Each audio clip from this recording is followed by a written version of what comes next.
Yo! Balik na punta sa ato ang secret spots. Tang magasihan taron. Solo alas 3 sa auto. Sti hapon naman siguro na alas 3. Dito sa ato ang secret spot nga daghang nakabalo. Tang magasihan taron ya makasudan ta. Alright, let's go.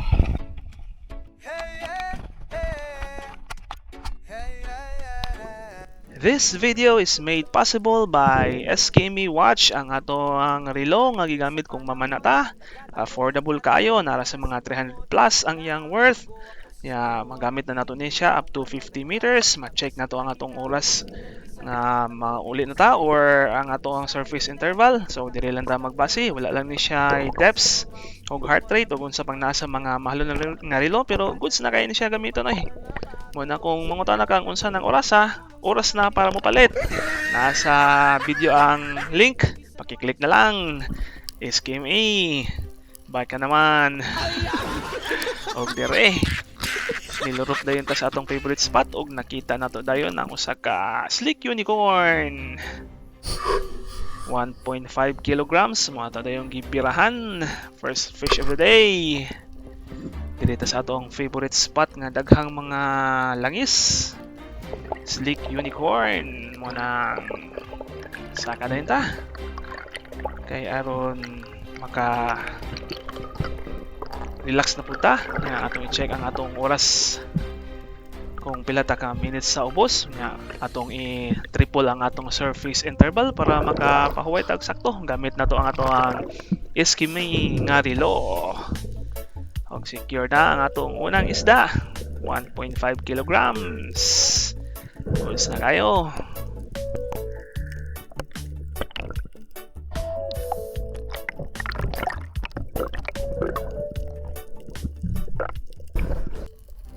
Og aning mga taknaa, pasado alas 4 na, gamit na to ang atong relo nga SKME.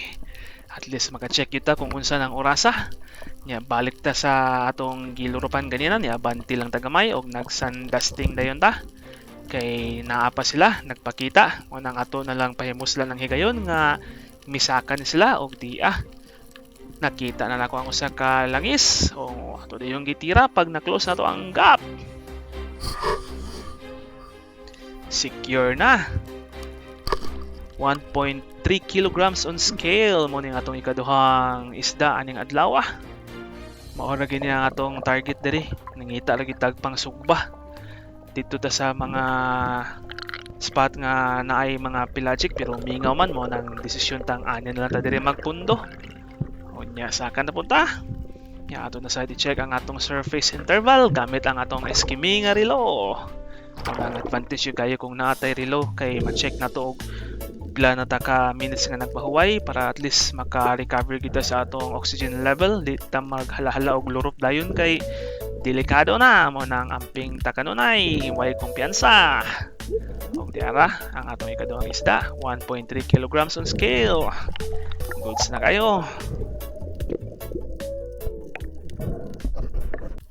Ug sa dihang naka-relax na tagmaayo no. At times 3 gid ang atong surface interval sa ato ang paglurop para safe na safe og dili ta mapungahan or maalanganin sa hangin kay medyo naipagkalawom-lawom po ni ang atong spot pero nara ni siya sa mga close to 8 to 10 meters siguro. Mabawra man ni siya.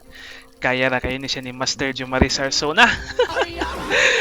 Og di kita na sa grupo sa mga slick unicorn mo nang namili ta og diara kini atong gitira. 1.2 kilograms on scale. Gitik. Tuara. Gaaswaso ato dayong gibunlot pa sa kay ligon man nagpanit. Pagka kay nagpanit. Para kabaga og panit anang tigpangutang ninyo. Pagka kayo naong di mo bayad. Joke. Saka na yun ta. Atong i-check ang atong oras. Pila ta ka minutes. So ato na yung i-triple ang atong surface interval para secure. Yan na, 1.2 kilograms. Ikatulong isda na to aning kahaponon. Yan, atong i-check ang oras.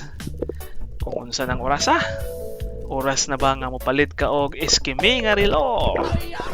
Manang Eskimi. Baka naman. Ato na yung i-plate out para mas mo lami ang quality sa unod sa isda. Hindi yan na.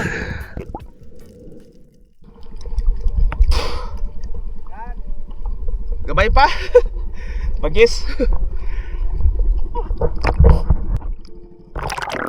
Ug sa gikaingon ko na kinahanglan gyud nato nga naadyo tayo nilo ana sama ning Eskimi. Check lang ninyo na sa atong video ang link. Mao niyang atong relo ginagamit. Musiga pag na siya guys. O di ba? Alas 5:43 na. Pasahop ng adlaw, tulo pa atong kuha. Tulo pa to kuha. Pito sa pakadlaw. Nakadugangan pa.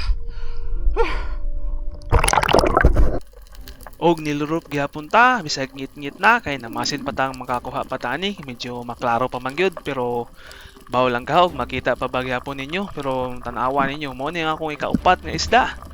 Wa na ko moabot sa ubos, gitira na nako na dayon ni kay naa sila sa babaw ni saka na.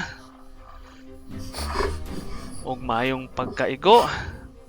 Gipili gid ako ang katong medyo dako-dako. Ngit-ngit na gid kayo mo nang saka dayon ta. So pahidugayan na to. Kaning mga orasa alas 6 na gid ni. Alas 6 kapin. Mo nang maayo gid ang natay nilo nga Eskimi ngay ma-check gid nato kung unsa nang oras. Medyo ngit-ngit na dito sa lalom. Muna niyang atong ikaupat nga isda. 1.2 gihapon ang timbang on scale. So goods na kayo ni. Nang pagkahuman na to aning secure ani nga isda. Ditso na ta ni uli kay gabi na. Kung naabot na kita dito sa pangpang ngit-ngit namon ang wala tay video gaano na lang kutob. Manang daghang kayong salamat sa inyong suporta. Ayaw lang mo kalimot og check out or palit anang Eskimi nga relo ha. Naa natong ang link na natong video. Paita ning affiliate ay. Suportahin na lang ninyo. Daghang salamat. Paki-follow na lang sa atong Facebook page ug sa atong YouTube channel. Daghang salamat kaninyong tanan. To God be all the glory. And God bless us all. Dive safe always.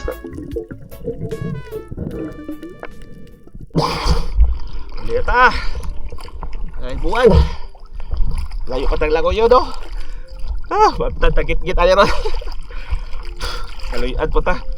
Puro bagis. Patubok. Tagsang kilo buok. Thank you Lord. Let's go.